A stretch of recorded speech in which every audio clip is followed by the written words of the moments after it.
Hello guys, how are we doing? Welcome back to the 3 Hours. It's Luke here. Finally got a chance to sit down and do a review of the game. We're safe, guys, in my opinion, although not quite mathematically safe. I did say I thought about 36 would be enough.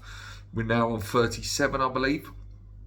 Again, I find it hard to see any team below us sort of putting them amount of wins together, and even if they did, they're playing each other so that they will take points off each other. Maybe one more point will officially do it. But I think now we can fully focus on that Europa Conference League on Thursday, which is a massive part of our season now. And we can really end on a high. If we did go on to win it, we'd qualify for Europe again, which would be incredible. 3 seasons in a row, for a club of West Ham size. It's unthinkable to have 3 seasons in Europe, and how good would it be? And would be again a year more mature, a year more experience. Yes, we're going to lose a massive player in the summer in Declan Rice, but yeah, forget about that. We've gone right off on a tangent. In terms of the game yesterday, I was quite happy with the lineup, and I said before the game, didn't I? I said in my preview, I thought we could get a 2-2. I did. I thought the fact that it was a Sunday night game under the lights. Whenever it's Manchester United under the lights, it's always a special occasion. Listen, they had a lot of possession, passing it around the back quite a bit, and there was no real, they're a bit toothless, Man United. They had their few chances. We started first 5 minutes quite well, as we have been recently, and then we sort of wavered off a little bit. They had a couple of chances. Eriksen over the bar. Fabianski pulled off a couple of good saves. And then obviously Benrahma was moved into the middle at some point in the game, where Moyes must have seen something that he could be a bit more effective there, and he was. He had a fantastic game, Benny. Drove through their midfield. And listen, the shot was not a good shot. Let's not kid ourselves. It wasn't a good shot. It was a bit of a p-roller.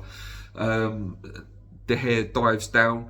Thankfully for us, it went in. And they didn't really do much after that. We should have had a penalty. Lindelof. Again, this is where the VAR conspiracies and stuff like that, they don't help the refs and the people that run VAR. The rule is if you move your arm to the ball, it literally went like that. It's the stages of the arm. You should have had a penalty there. Even, pundits in the studio, Rio, said it. So at that point, I was a little bit nervy. I was thinking, I thought we needed a second goal. In the second half, we came close a couple of times. We obviously had 2 goals disallowed as well. We had the Antonio one, where he put his arms on De Gea. Again, it was tough, and I was annoyed at the time, but then I could probably, if it was the other way, I'd be going, how have you allowed that if they did allow that? So, and then we had the Souček one, which was disallowed. Rightly so, it was offside, but lovely football in the build-up to that. Souček also had one at the back post. Rashford blasted one just over. A couple of saves from Fabianski, came out with his feet, came out quickly. But yeah, Paqueta was incredible. Some of the tricks and flicks, and I'll tell you what, he puts a shift in. He's not just a pretty player. He can have a tackle, and he likes that stuff of the game as well.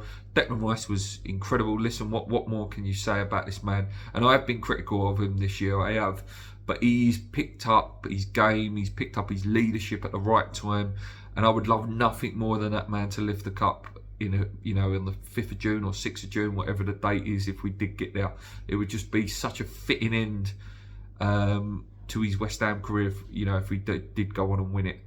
Tilo Kehrer, wow, he's had a few good games now. He was wobbly. He was fantastic. He really was fantastic defensively. Agüerd, brilliant. Oggy was putting a good shift in. Even Cresswell played well. Souček played well yesterday. Benny, Antonio was just, back to his best bullying. He had that bit where he turned, and it was only that Wan-Bissaka, I think it was, or Valencia, I can't remember who it was, went through the back of him, that stopped him, because he was going to go through. Definitely was going to go through. Bowen was good as well. He was another one. Nasty little tackle from Valencia. Maybe could have possibly seen a red for that one. That was nasty. But yeah, it's just brilliant. It's fantastic. We can relax now. We can actually relax now. That stress has come off us. The only pressure now is the semi-final. You know, the league games, we can relax a little bit. Maybe try a few things out. I know a few people have been saying about, you know, Mwamba and people like that. Love to see it. You know, that's what my memories of West Ham when I was younger. You know, we used to always bring out the new kit about 2 or 3 games towards the end of the season. Then you start seeing the young Franks and Joe Cole and Rios and Defoes and Carricks back in the day. And I'd love it to sort of get back to that. You know, this is where we start using them. Put them on the bench now, Dave. Put these young players on the bench and actually give them some time. You know, this is where you can really start trying Cornet out. You know, if you was a bit wobbly with him. And just see, you know, what the ideas are for next season. I still want David Moyes gone, and I do believe he will go. But yeah, listen, I can sit here and say, you know, David Sullivan, what he did has paid off for him. Whether we like Sullivan or not, which I don't, you know, he's stuck with Dave, and Moyes has got us over the line. He has. Whether that's him or whether it's the players have just decided to play for themselves and really get over the line, that's a debate for another time. But yeah, fantastic, absolutely fantastic result. Brilliant result. And it's so good when it's Man United as well, because I hate their fans. They're enough. To be honest, there ain't many clubs I do like, to be honest with you. But yeah, brilliant, absolutely brilliant, and I cannot wait for Thursday night. I cannot wait now. I can really watch it with excitement and not have that nervousness of thinking about Brentford on the Sunday, thinking we need to get something, or if we didn't get something, the Leeds game becomes a pressure cooker game. Now we can relax, absolutely relax, and really enjoy the rest of the season now. Anyway, guys, thank you so much for watching. I'll be back later in the week with the Alkmaar preview. Yeah, until next time, guys, let me know what you thought of the game. Who was your man of the match? My man of the match, it's a tough one. I really love Lucas Paqueta, so I have to give it to Lucas. I think he was fantastic, but it could have been all of them. Listen, all of them could have got man of the match yesterday. Anyway, guys, thank you so much. Come on, you Irons, keep believing. Let's do it. Let's finish this season with a worldy season. Let's go.